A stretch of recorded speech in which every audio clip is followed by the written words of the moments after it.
Hola, buenas tardes. Bienvenidos de nuevo a su noticiero favorito. Bienvenidos a Noticias para el Mundo. Yo soy Francia Martínez. Y yo soy Montserrat González. Y el día de hoy les tenemos, como siempre, lo que ustedes buscan.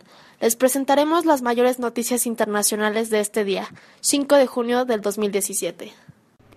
En breve resumen, les contaremos que en el presente día explicaremos estos sucesos. Obama cree que Venezuela debería elegir cuanto antes un gobierno legítimo. Putin ordena el repliegue de tropas rusas en Siria. El futuro de al-Assad nubla las nuevas conversaciones de paz, entre otros, pero lo más importante es el memorial de la guerra de los 6 días. Y comenzaremos con el último dicho, con el memorial, ya que el día de hoy se cumplen 50 años de su suceso. Pero para pasar con nuestra compañera que se encuentra en estos momentos en Israel, explicaremos qué fue este conflicto y en qué consistió. Fue un conflicto bélico que enfrentó a Israel con los árabes de Egipto, Jordania, Irak y Siria entre el 5 y 10 de junio de 1967, con personajes como Ariel Sharon, ex primer ministro de Israel, Abraham Yoffe, militar israelí, e Israel Tal, general de las fuerzas de defensa israelí.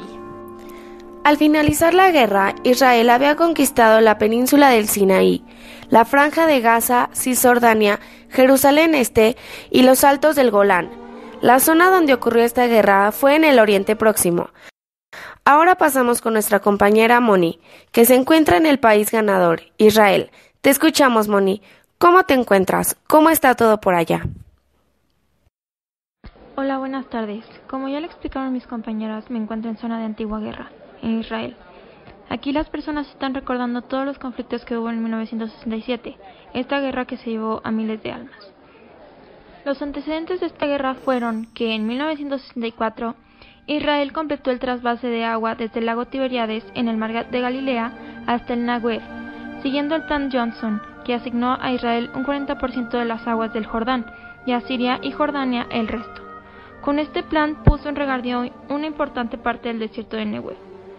Los árabes protestaron y Nasser, el presidente de Egipto, aprovechó esta circunstancia para provocar una reunión de países árabes buscando la reconciliación entre ellos. Durante 1966, las tensiones fronterizas subieron de tono. En los primeros meses de 1967, los incidentes fronterizos eran casi diarios, y los tambores de guerra comenzaron a sonar cuando el 19 de mayo, Nasser exigió la retirada de las fuerzas de interposición de la ONU.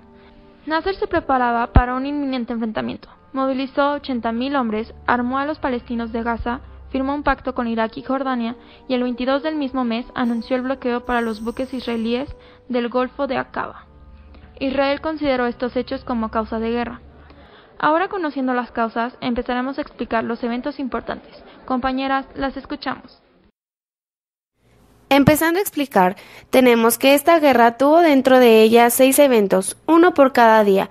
El 5 de junio sucedió la operación Foco, ideada por el israelí Ezer Weizman. Esta operación consistía en una serie de ataques a primera hora de la mañana contra las bases aéreas egipcias, para atrapar los aviones egipcios en tierra a la vuelta de su tradicional primera ronda al amanecer. Las fuerzas terrestres de Israel, divididas en 3 partes comandadas por Ariel Sharon, Abraham Yoffe e Israel Tal, invadieron la península del Sinaí. Tal no encontró resistencia en el norte del Sinaí, ocupando así la franja de Gaza. Las tropas jordanas lanzaron una serie de bombardeos sobre la parte de israelí. Por consiguiente, la Fuerza Aérea Israelí atacó a Jordania, destruyéndola en gran medida. El segundo evento que sucedió el 6 de junio fue la toma de Katef y Gaza. En la mañana, las divisiones de Sharon y Tal conquistaron Katef y el Arish, mientras que Yoffe avanzó por el centro de la península del Sinaí en una carrera por ocupar los principales pasos antes que las tropas egipcias y lograr así su captura. En Gaza, por el contrario, tras crueles combates, los principales centros de mando egipcios se rindieron, permitiendo a Israel ocupar totalmente la franja. Pero ahora regresamos contigo, Mónica. Cuéntanos los otros eventos. Yo les cuento que en el tercer día, el 7 de junio, ocurrió la captura de Jerusalén. Con la captura de Sharm el-Sheikh por parte de unidades de la Marina y de paracaidistas, Israel logró reabrir los estrechos de Tirán e inmediatamente declaró un estatuto de agua internacional de libre paso para los barcos mercantes. Al mismo tiempo, las 3 divisiones israelíes del Frente Sur apresuraron su marcha, llegando a alcanzar el Canal de Suez. Al acabar el día, toda la península del Sinaí, excepto parte de costa occidental, estaba bajo control israelí.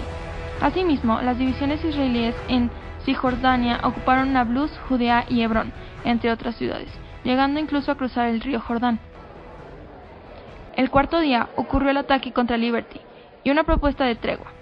No se produjeron combates de importancia en ningún frente, sin embargo, debido a un error de identificación, las fuerzas aéreas y navales de Israel atacaron el barco estadounidense Liberty, provocando muertos y heridos.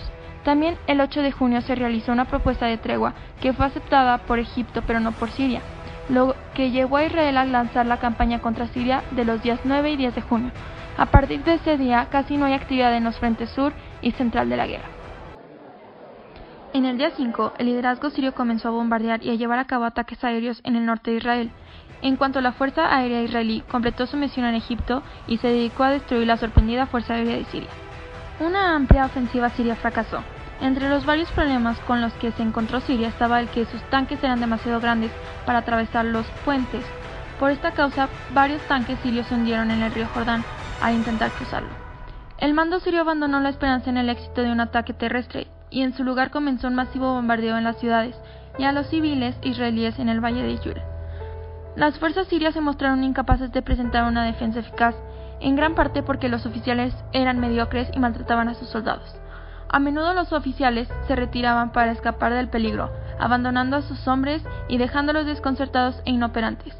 En la noche del 9 de junio, las 4 brigadas israelíes habían quebrado la defensa de la meseta. El último día, el 10 de junio, los grupos del centro y norte se unieron en un movimiento de pinza en la meseta, pero se encontraron con el territorio abandonado tras la huida de las fuerzas sirias. En algunos lugares, las tropas israelíes avanzaron después de un acuerdo sobre un cese al fuego para ocupar posiciones estratégicas. Hacia el este, el terreno se presenta como una suave llanura en pendiente. Esta posición se convirtió en la línea de cese al fuego conocida como la Línea Roja. Ante la retirada de las tropas sirias, las divisiones israelíes pudieron avanzar en todo el frente, llegando a ocupar la importante ciudad de Quneitra y con el camino expedito hacia Damasco. Sin embargo, Israel aceptó un alto al fuego sugerido por el Consejo de Seguridad, terminando así la guerra. Ahora tenemos las consecuencias. ¿Me podrían ayudar las compañeras? Sus consecuencias han sido profundas, extensas y se han hecho notar hasta el día de hoy, teniendo una influencia decisiva en numerosos acontecimientos posteriores, como la Guerra de Desgaste, la Guerra de Yom Kippur, la masacre de Múnich, la polémica sobre los asentamientos judíos y el estatus de Jerusalén, los acuerdos de Camp David y Oslo o la Intifada.